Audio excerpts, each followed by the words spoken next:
अस्सलामुअलैकुम दोस्तों, कैसे हैं आप सब। मैं ज़ुबीना फ़याज़ एक बार फिर आपके साथ मैं शुरू कर रही हूँ दिबाचा बाय निगाह राहिल पार्ट 10। आखरा लगने से सब अहबाब ने आँख के लग जाने का चर्चा किया। सेवदा की मंगनी की तकरीब ख़त्म हुई तो सब मेहमान अपने घरों को रवाना हो गए। ऐसे में वो तीनों भी तकरीबन 40 मिनट तक अपने घर लौट गए। जमर खातून काफ़ी थक गई थी, इसीलिए वो सीधा अपने कमरे में आराम करने के लिए चली गई। मिराए भी अपने कमरे में चली गई और बुराक भी। वो अभी अभी बाथरूम से फ्रेश होकर निकला था। चेहरे पर थकान के हल्के फुल्के से तासुरात थे। सुनहरे बाल गीले थे। वो सिंगार मेज़ की जानिब बढ़ा और उस पर से कंघी उठाकर अपने बाल पीछे की तरफ सेट किए। वो इस वक्त ट्राउज़र और शर्ट में मलबूस था। उसके कमरे का दरवाज़ा आधा खुला था। उसने सिंगार मेज़ के आईने में देखा कि कमरे के आधे खुले दरवाजे के बाहर से वो गुजरी थी। यकीनन वो यही देखने आई थी कि बुराक सोया है या नहीं। अगर वो सो रहा होता तो वो वहाँ से चली जाती, और अगर जाग रहा होता तो वो तब तक ना आती जब तक वो उसे आने को ना कहता, और वो हमेशा उसे अंदर आने का कहता। फिर वो दोनों काफ़ी देर तक खूब बातें करते। बुराक ने उसे पुकारा। कमरे के बाहर चलते हुए कदमों की आवाज़ एकदम रुकी और फिर उन कदमों की आवाज़ उसे अपने करीब आती महसूस हुई। मिराए ने कमरे का दरवाज़ा जो आधा खुला था उसे ढकेला और कमरे में दाखिल हुई। वो इस वक्त नाइट गाउन में मलबूस थी। सुनहरे बाल कैचर में बंधे थे। आओ मिराए, बैठो, मुझे तुमसे कुछ बात करनी है। सोफे की तरफ इशारा करते हुए उसने हमेशा की तरह नरमी से कहा। अयूद, कहिए आबे। सोफे पर बैठते हुए उसने कुशन अपनी गोद में रखकर कहा। बुराक सामने बेड पर आकर बैठा। वो लब काटते हुए कुछ सोच रहा था, जैसे वो जो कहना चाह रहा था वो कह नहीं पा रहा था। मिराए ने ऐब्रो इकट्ठे करते हुए उसे सवालिया निगाहों से देखा। उसने एक गहरी सांस ली। मुझे एक बात बताओ, वो लड़की जो आज तुम्हारे साथ थी, सिया आंखों वाली, क्या नाम था उसका? उसने मामूली से अंदाज में कहते हुए अपने माथे पर हाथ मारा, जैसे उसका नाम याद करने की कोशिश कर रहा हो, जबकि उसका नाम उसे याद था। वो कैसे भूल सकता था? नैना, नैना एहसन नाम है उसका, वो खंकारी। तमाम वही लड़की। सर हिलाता हुआ वो रुका, कुछ सोचा। उससे तुम्हारी दोस्ती कब हुई? उसने आंखें छोटी करते हुए उससे सवाल किया। उसकी नीली आंखों में आज कुछ खास था, बहुत खास, जो मिराए शायद समझ रही थी। मैंने आपको बताया था, मगर आप मेरी बात गौर से सुनते ही कहा है, उसने कुछ शिकवाकुन लहजे में कहा। लेकिन बुराक ने जवाबन कुछ न कहा, जैसे उसने उसकी बात सिरे से ही नज़रअंदाज कर दी हो। खैर, उससे मेरी दोस्ती तब हुई जब मैं यूएनजीए घर गई थी, उसने कहना शुरू किया। वो अब सुन रहा था तमाम। फिर वो मज़ीद कहने लगी। जब उसने पूछा, मिराए उसका तजस्सुस बेचैनी देख कर ज़ेरे लब मुस्कुराई। जब मैंने उसे तकरीर करते हुए सुना तो मुझे उसकी तकरीर बहुत बहुत पुरअसर लगी। उसने दूसरी बार बहुत पर काफ़ी ज़ोर दिया उसमें, और मैंने नैना के बहुत से तज़्ज़िये भी सुने हैं जो कि इंग्लिश कैप्शंस के साथ होते हैं। तभी से मैं उसकी फ़ैन भी हूँ। वो रवानी में सब कहे जा रही थी तो बुराक के चेहरे पर हैरानी के तासुरात झलके। तज्जिए? उसने धीमे लहजे में पूछा। हाँ, वो एक सहाफ़ी है, उसने शाने उचकाकर कहा। वल्लाह, तो वो एक सहाफ़ी है, उसने सताइशी अंदाज में कहा। मिराए उसे देख कर रह गई। आज उसका अंदाज वाकई काफ़ी मुख्तलिफ था। कहीं ना कहीं मिराए को यूँ लगा कि बुराक मुतासिर था नैना एहसन से, और दूसरी तरफ बुराक यामान ये सुनकर लाजवाब हो गया था कि नैना एहसन एक सहाफ़ी है। आबे, एक बात पूछूं? उसे सोचो कि भूल भुलैया में गुम देख कर उसने पूछा। अब की बार वो ज़ेरे लब मानी ख़ज़ अंदाज में मुस्कुराई। अयूद, ज़रूर। अपने ख़यालात की दुनिया से बाहर निकलकर उसने कहा।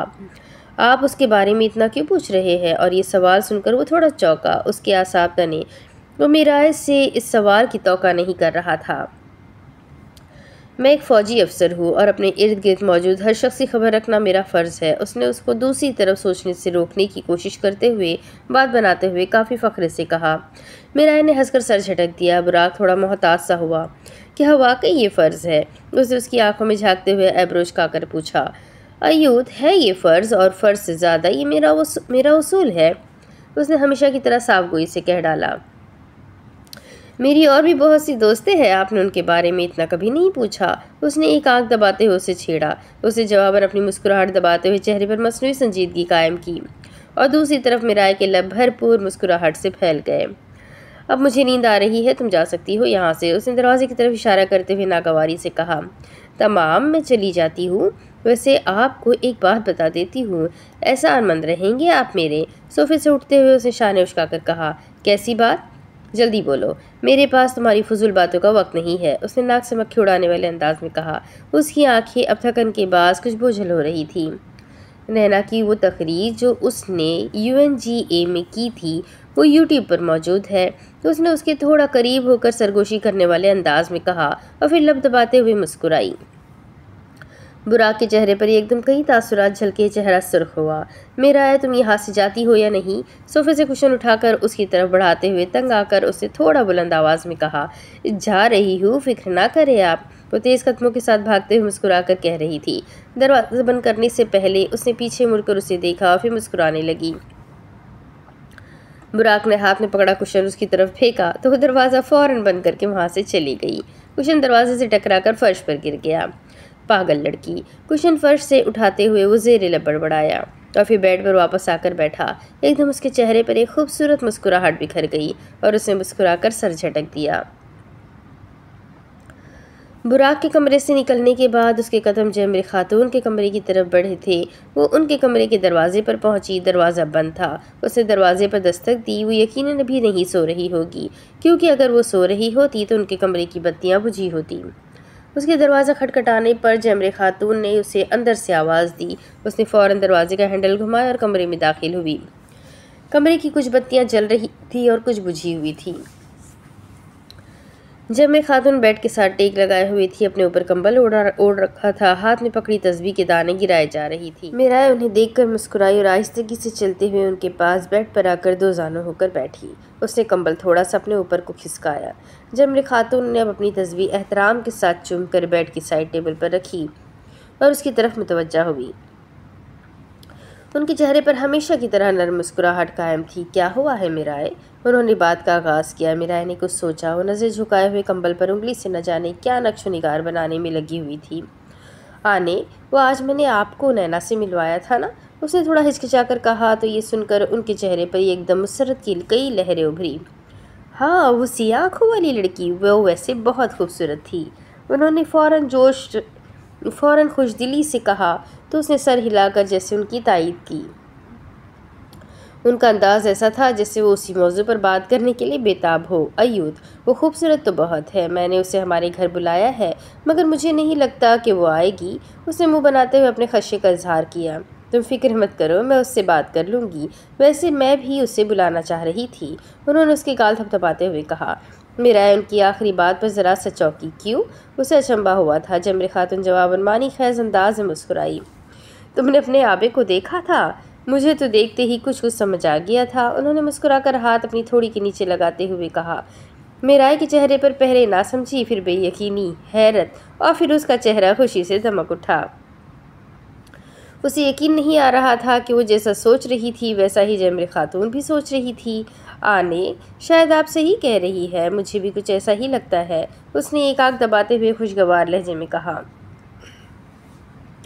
बस तुम उसे कल या फिर कुछ दिनों तक डिनर पर बुलाओ। और हाँ, मेरी एक और बात गौर से सुनो।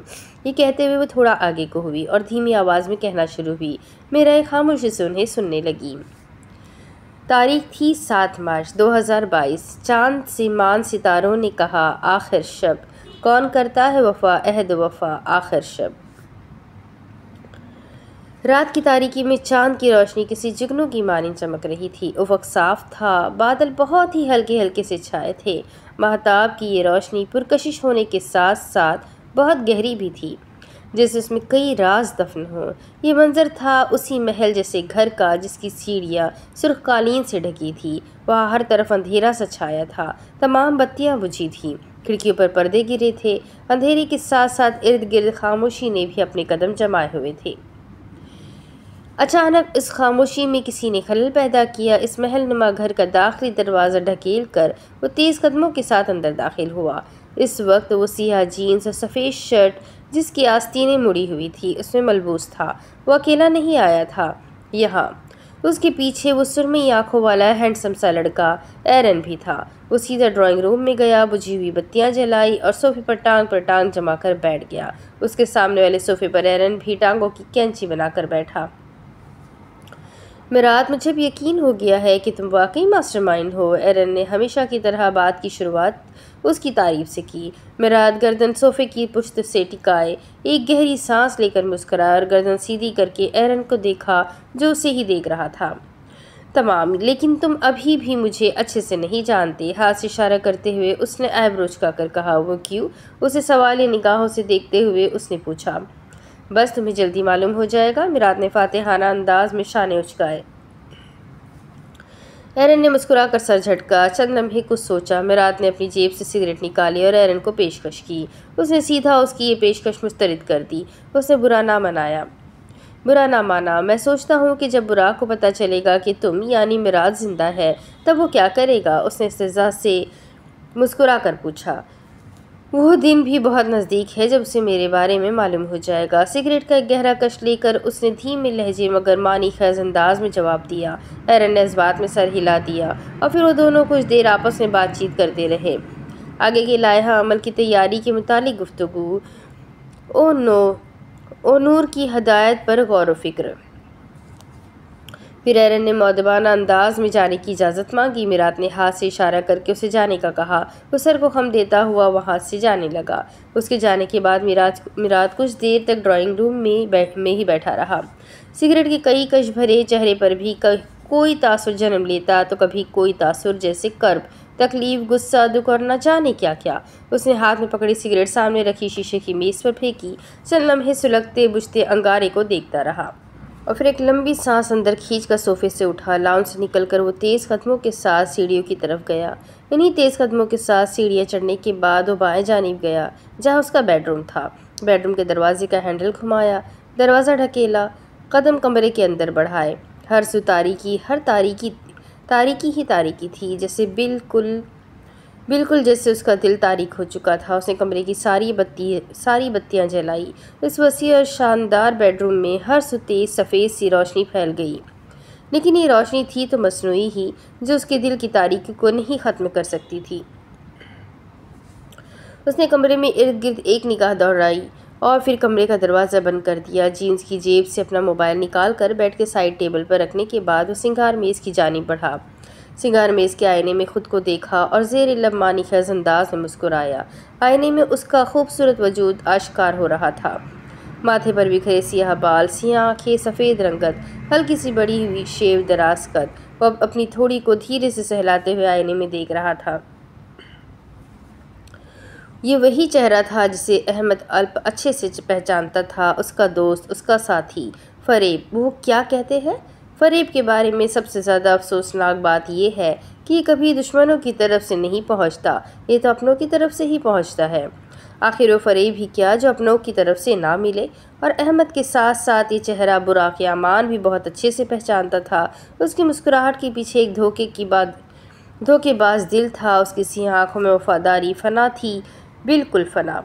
लेकिन इन दोनों के साथ साथ इस चेहरे को कोई और भी बहुत अच्छे से पहचानता था। सिर्फ पहचानता ही नहीं, ये चेहरा तो उसके लिए सबसे दिलफरेब चेहरा था। मेरा यामान, हाँ ये वही था।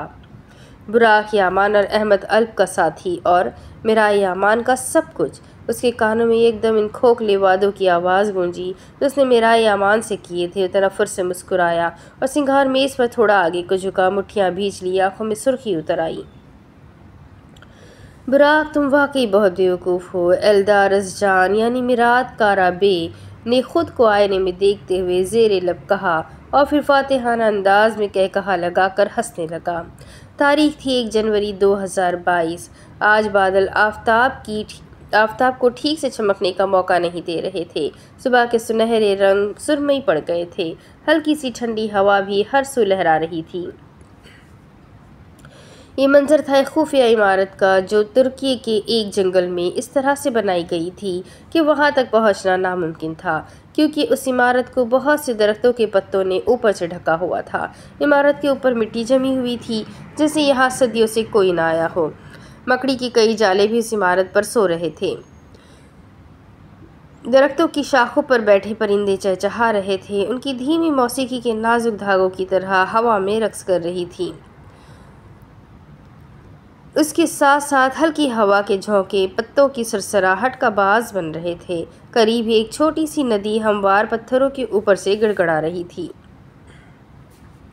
इस बोसीदा सी इमारत के अंदर जाओ तो कई कमरे दिखाई दें। हर कमरे का दरवाज़ा बंद था, लेकिन बालाई मंजिल के एक कमरे का दरवाज़ा आधा खुला था। इस कमरे से दाखिल हो तो एक छोटी सी मेज़ मरकज़ में रखी थी। आमने सामने दो कुर्सियों पर वो दोनों विराजमान थे। मिरात, तुम्हें यकीन है कि बुराक को तुम पर कभी भी शक नहीं होगा? कुर्सी पर बैठे उस शख्स ने पूछा, जो सियाह पैंट और गहरे सुरमई रंग की जैकेट ज़ेब तन किए हुए था। आंखें गहरे भूरे रंग की थी, सियाह बालों में सफ़ेदी अच्छे से नुमाया थी। उम्र 55 साल से ऊपर ही थी। ओ नूर बे, मुझे इस बात का 100% यकीन है, उसने हाथ से इशारा करते हुए बेहद एतमाद से कहा। वो इस वक्त एक लंबी सियाह लेदर की जैकेट और सियाह जीन्स में मलबूस था। सियाह बाल हमेशा की तरह माथे पर बिखरे थे। वो काफ़ी हशाश बशाश सा लग रहा था। वो क्यों? और नूर ने आंखें सुकेड़ते हुए संजीदगी से पूछा। मिरात ने एक ठंडी सांस बाहर की तरफ खींची।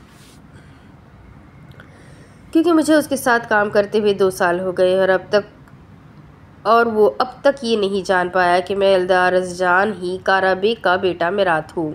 कुर्सी की पुश्त के साथ टेक लगाते हुए उसने शान उछाकर तनफ़ुर से कहा, अयूद, ये बात तो तुमने ठीक कही है, लेकिन एक बात बताओ, तुमने अपना नाम एल्दार ही क्यों रखा? उसे तशवीश से भरी निगाहों से घूरते हुए उसने पूछा। वो जवाबन ज़ेरे लब हल्का सा मुस्कुराया। एल्दार का मतलब है बॉर्न टू फाइट, और ये नाम मुझे अपनी शख्सियत के हिसाब से मुनासिब लगा, तो बस इसीलिए मैंने ये नाम रख लिया। हल्के फुल्के से अंदाज में उसने जवाब दिया। सही, खैर मुझे ऐसा लगता है कि तुम्हें अभी भी बुराक का मज़ीद एतमाद जीतने की ज़रूरत है। वो कहता हुआ रुका। मिरात के चेहरे पर नागवारी की लहरें उभरी थी, क्योंकि बहुत शातिर है और दमीर भी अब तुम लोगों का ज़्यादा देर तक लीड नहीं कर पाएगा। ये समझ लो कि अगला कमांडर इन चीफ बुराक ही होगा। उन्होंने जो कहा था बिल्कुल ऐसा ही था। वो भी एक अच्छा दुश्मन था, एक ज़हीन दुश्मन। उसका लहजा बेहद संजीदा था, लेकिन उसके बरक्स मिरात बहुत गैर संजीदगी से उसकी बात सुन रहा था, क्योंकि उसे बुराक के कमांडर इन चीफ बन जाने की कोई फिक्र नहीं थी। आपको ऐसा क्यों लगता है कि बुराक बहुत शातिर या समझदार है? उसने पूछा तो अब की बार उसके माथे पर बल नुमाया थे। वो नूर मानी खैज़ अंदाज में मुस्कुराया। आपका बाप यामान। और यामान बे का नाम सुनकर मिरात का दिल और उसकी आंखें भी जलने लगी। तुम उसे नहीं जानते मिरात, वो बहुत काबिल था, बस अपनी एक गलती की बिना पर उसे शिकस्त हुई। और ये सब सुनते हुए मिरात के चेहरे पर नागवारी की लहरें मज़ीद बढ़ गई। उसने ज़ब्त से दोनों हाथों की मुट्ठियाँ भींच ली।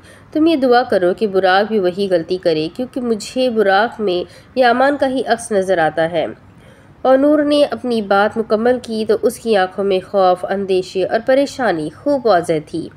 आप ये जान ले कि बुराक का हाल भी उसके बाप जैसा ही होगा। कुर्सी से थोड़ा आगे को होते हुए उसने तेज़ लहजे में कहा, और नूर ने सर हिला दिया। और एक और बात, बुराक अक्लमंद नहीं है, वो बहुत बेवकूफ़ है। उसने तीखे अंदाज में कहा। ठीक है, हो सकता है तुम सही हो। उसने जब हो सकता है कहा तो मिरात ने चुपती हुई निगाहों से उसे देखा। लेकिन मैं अभी भी इस बात से इत्तेफाक नहीं करता। तुम्हें उसका एतमाद जीतने की ज़रूरत है अभी भी, इसलिए मैंने एक प्लान बनाया है। उसने साफ गोई से कहा तो मिरात लब काटते हुए उसे घूर रहा था। क्या? उसने सद लहजे में पूछा। ओनूर ने एक गहरी सांस ली। वो प्लान ये है कि तुम सिटीज़ निशानता शाह में टाइम बम फिट करोगे। लेकिन उसने चंद लम्हे का वक्फा लिया। मिरात उसे सुनने का मुंतज़िर था। इस टाइम बम को ऐसे फिट करना कि वो डिफ्यूज़ भी हो जाए, समझ गए? उसकी आंखों में एक ख़ास चमक थी, शैतानी चमक। तमाम समझ गया। उसने ज़ेरे लब धीरे से मुस्कुराकर सर हिलाते हुए कहा। वो नूर भी जवाबन मुस्कुराया कि वो सब समझ गया है। चंद लम्हे इस कमरे में बिल्कुल खामोशी छा गई।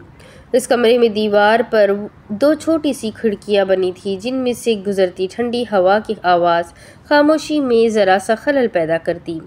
वैसे तुम्हें ऐसा क्यों लगता है कि बुराक बहुत बेवकूफ़ है? और नूर ने आंखों की पुतलियाँ सुगेड़ते हुए काफ़ी संजीदगी से पूछा। मिरात पहले उनके सवाल पर चौंका और फिर मुस्कुराया।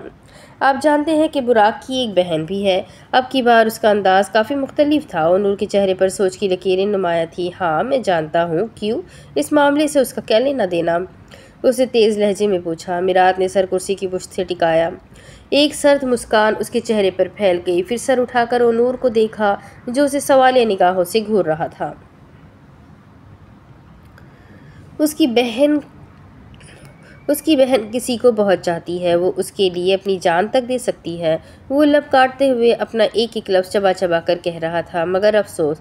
उसने मसनूई तकलीफ़ और दुख के साथ सर झटका। उसे वफा के बदले बेवफाई मिलेगी। और फिर अपनी बात मुकम्मल की। और नूर को अचंभा हुआ, क्या मैं जो सोच रहा हूँ वैसा ही है? उसने यूँ मुस्कुराते हुए पूछा जैसे शिकारी के हाथ शिकार लग गया हो।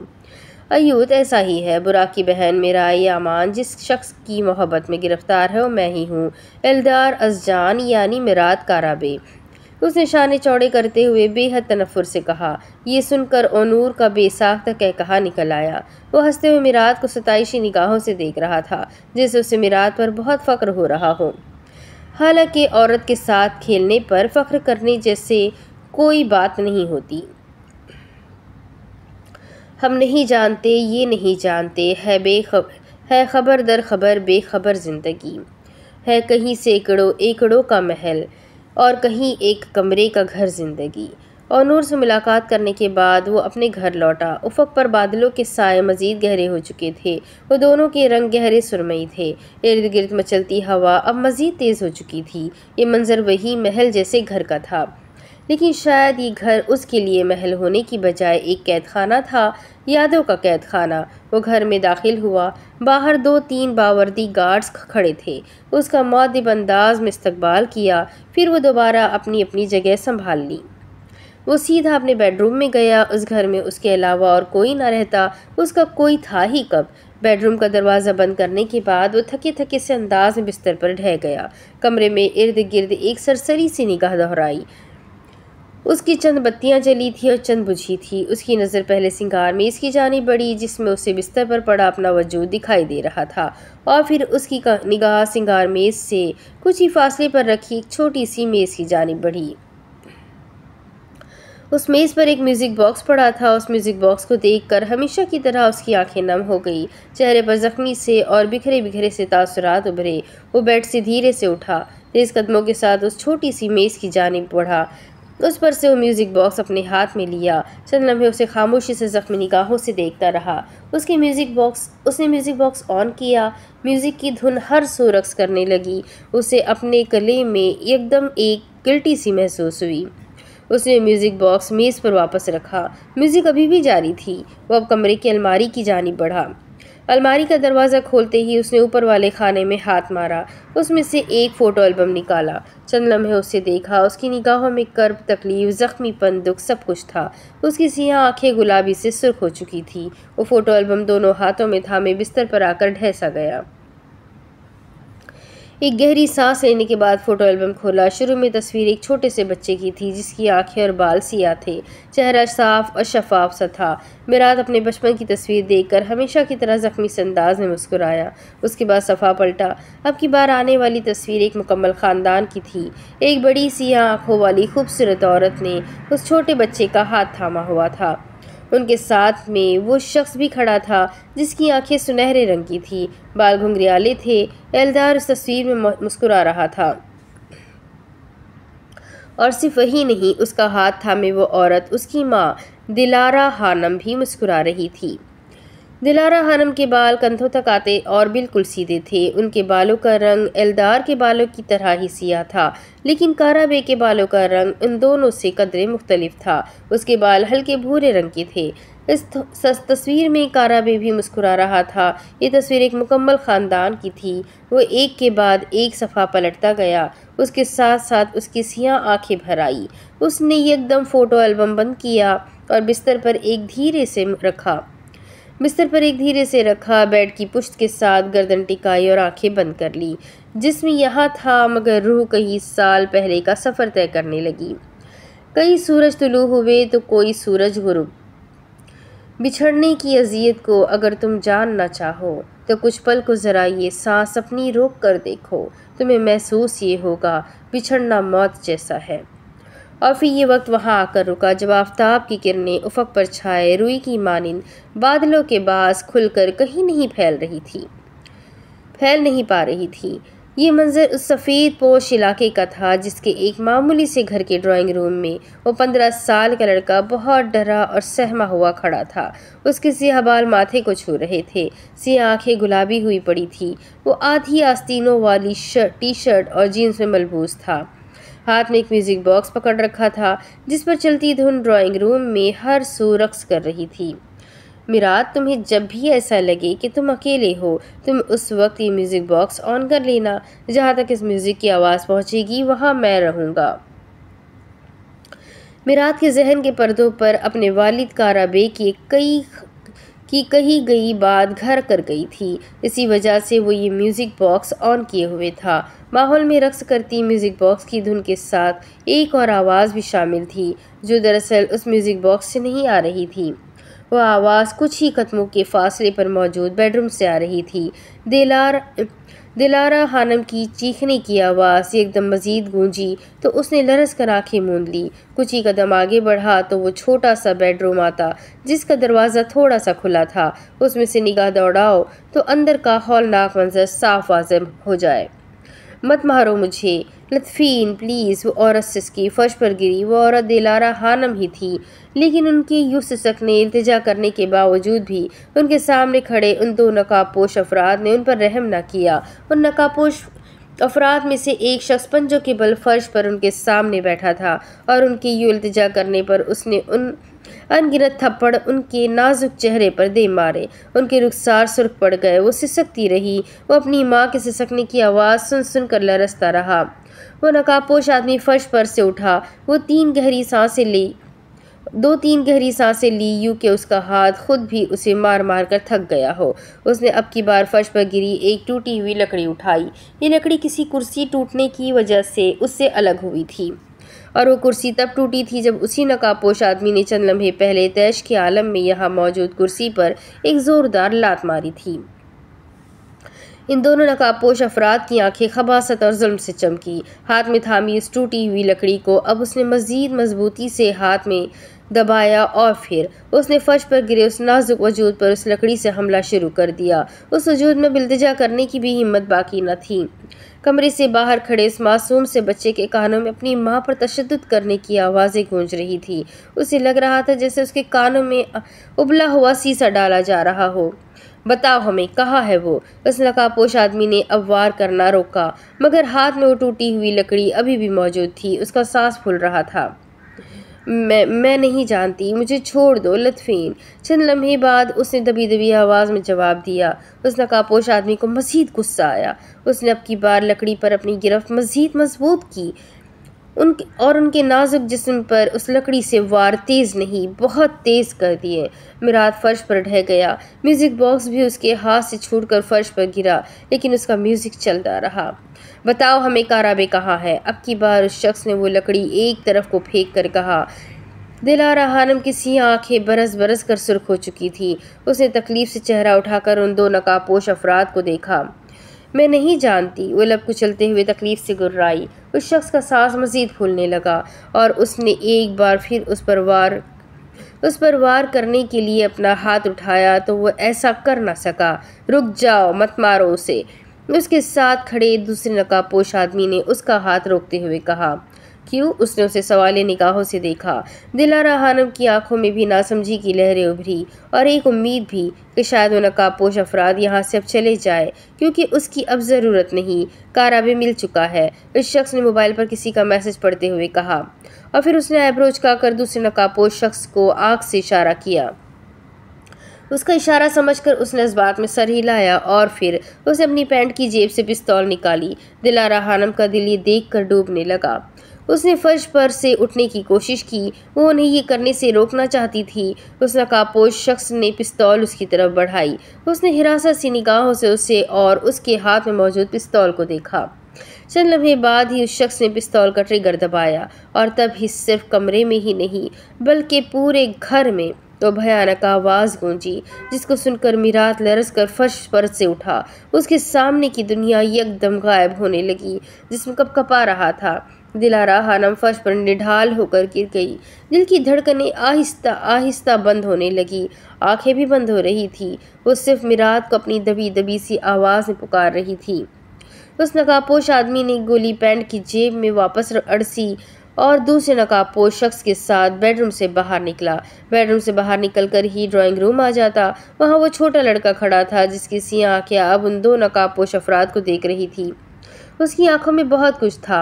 उन दोनों अफराद ने उस छोटे बच्चे यानी मिरात काराबे को वहाँ खड़े देखा तो चंद लम्हे के लिए रुके और फिर नजरें फेर कर तेज कदमों के साथ ड्राइंग रूम से जाने लगे। मिरात वहीं साकित सा खड़ा रहा। चंद ही लम्हों बाद घर के दरवाजे के बंद होने की आवाज़ आई तो भागता हुआ बेडरूम में गया। म्यूजिक बॉक्स फर्श पर ही पड़ा रहा। धुन भी जारी रही। वो कमरे में दाखिल हुआ तो फर्श पर अपनी माँ की हालत देखकर वो बौखला गया। गोली उनके सीने पर लगी थी। खून बहता हुआ फर्श पर फैल चुका था। वह हवास बाख्तगी से उनकी तरफ लपका। आने उठिए, मुझे छोड़कर मत जाइए। उन्होंने आंखों से मुतवातिर आंसू बह रहे थे लेकिन दूसरी जानिब से कोई जवाब न दे पाया। मैं अकेला रह जाऊंगा। लतफी आने उनके हाथों को झंझोड़ते हुए वो चिल्ला रहा था मगर सब बेसुध रहा। वो दोनों हाथों की मुट्ठियां भींचकर फूट फूट कर रोने लगा। सी आंखें सुर्ख अंगारा हो चुकी थी। आने लतफीन, वो चीखता गुर्राता तो कभी इल्तिजा करता। चंद लम्हे यूं ही वो बिलबिलाता रहा और फिर बिखरे बिखरे से अंदाज में फर्श पर से उठा, कमरे से बाहर निकला। उसे किसी को मदद के लिए बुलाना था लेकिन कमरे से बाहर निकलते हुए उसके कदम तब रुके जब उसने फर्श पर गिरे एक वॉलेट को देखा। उसे याद आया यहाँ से जाते हुए उनमें से एक नकाबपोश शख्स की जेब में से ये वॉलेट गिर गया था। ये वॉलेट इन नकाबपोश अफराद में से एक का था।